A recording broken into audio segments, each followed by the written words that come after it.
Écoutez, en fait, je me retiens pour pas exploser sur votre plateau parce que j'en ai ras-le-bol, en fait, quoi. Ça fait 7 ans qu'on alerte, quoi.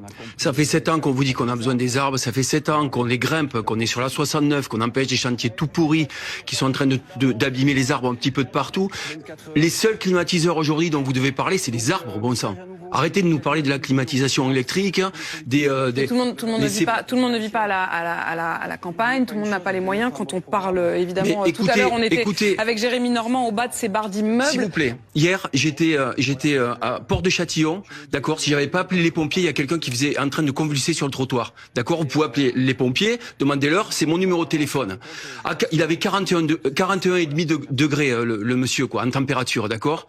Je suis atterré de voir, en fait, qu'on continue à parler de la clim, et en fait, mais la clim, c'est quoi, en fait? C'est des centrales nucléaires. L'eau, elle est chaude, hein, elle va avoir du mal à refroidir les réacteurs, et dans 4 matins, on va revenir en disant, on ne peut plus faire d'électricité. Mais c'est pas ça le vrai sujet. Le sujet, c'est les forêts. Mais le sujet, c'est les arbres, avec s'il vous Jean-Marc plaît. Jancovici. Et moi, je voulais qu'on parle des arbres, mais puisque vous mettez ça immédiatement sur un ton de colère, je recevais Jean-Marc Jancovici.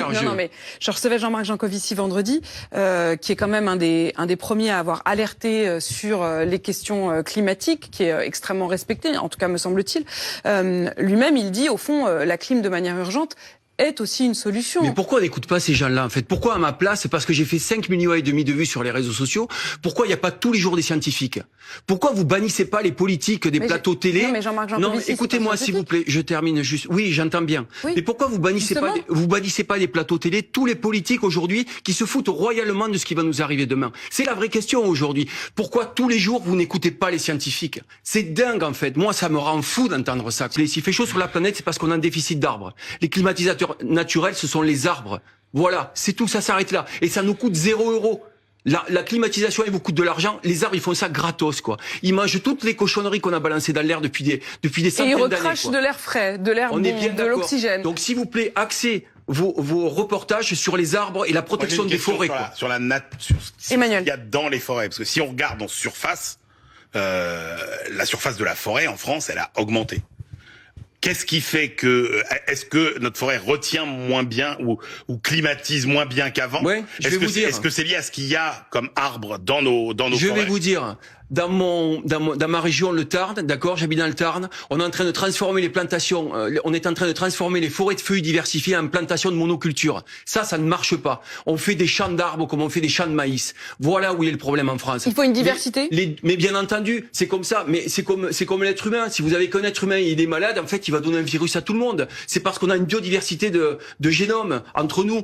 Donc aujourd'hui, il faut arrêter ce genre de modèle. Le plan de relance du président de la République de planter 3 milliards d'arbres, c'est des arbres de plantation. C'est pas ça qu'on veut. Donc il faut planter des arbres, mais pas cela. Et par ailleurs, les arbres, on n'a même pas besoin de les planter. La régénération naturelle, elle marche. Arrêtons de croire que la nature, elle a besoin de nous. Les arbres, ils ont 380 millions d'années. On a 200 000 ans en Homo sapiens. À quel moment la nature a eu besoin de nous? François Pital. Par ailleurs, je rajouterais par rapport à la question d'Emmanuel, l'artificialisation des sols en France, c'est-à-dire le fait de bétonner à la place d'espaces naturels ou d'espaces agricoles, elle continue de progresser. Il y a un rapport qui va sortir aujourd'hui. Pourtant, des lois avaient normalement considéré qu'on était au max. Effectivement, nette. Zéro artificialisation nette de sol. Mais aujourd'hui, on continue de bétonner tous les ans un peu plus, et donc on supprime une partie de cette terre qui permet de respirer un peu plus pendant les fortes. Est-ce que vous comprenez? Vous avez immédiatement parlé de la question de la clim, et c'est vrai que ça s'est beaucoup cristallisé autour de ça ces derniers jours. Je comprends parfaitement ce que vous dites sur les arbres, sur la nature, et d'ailleurs vous le dites preuve à l'appui. Je rappelle que sur cette vidéo, vous le montrez. C'est-à-dire non seulement vous parlez de la question aussi des arbres qui globalement renvoient effectivement de l'oxygène, mais aussi tout simplement de l'ombre qu'ils produisent et de la fraîcheur qu'ils amènent. D'ailleurs, je précise que les parcs dans la ville de Paris sont ouverts désormais 24 heures sur 24, tout le temps de la canicule. Mais Thomas Brel, c'est vrai que ça s'est cristallisé politiquement autour de la clim, mais est-ce qu'il n'y a pas eu un excès de refus, ce qui fait qu'on se retrouve aujourd'hui avec les plus modestes? Encore une fois, je regrette qu'on ne puisse pas entendre Jérémy Normand, il a un problème de caméra, mais les plus modestes, là, il est, lui, du côté du quartier Pisevin à Nîmes. Il dit, les plus modestes, eux, on aurait pu au moins leur mettre la clim quand même à un moment. Est-ce qu'il n'y avait pas un plan grand chaud qu'il fallait faire, comme il y a eu un plan grand froid? C'est-à-dire qu'aujourd'hui, un appartement ne laisserait pas quelqu'un sans chauffage.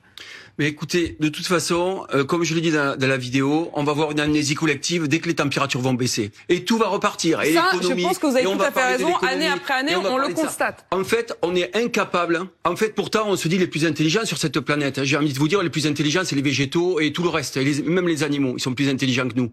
Ils sont moins, ils dégradent bien moins la nature.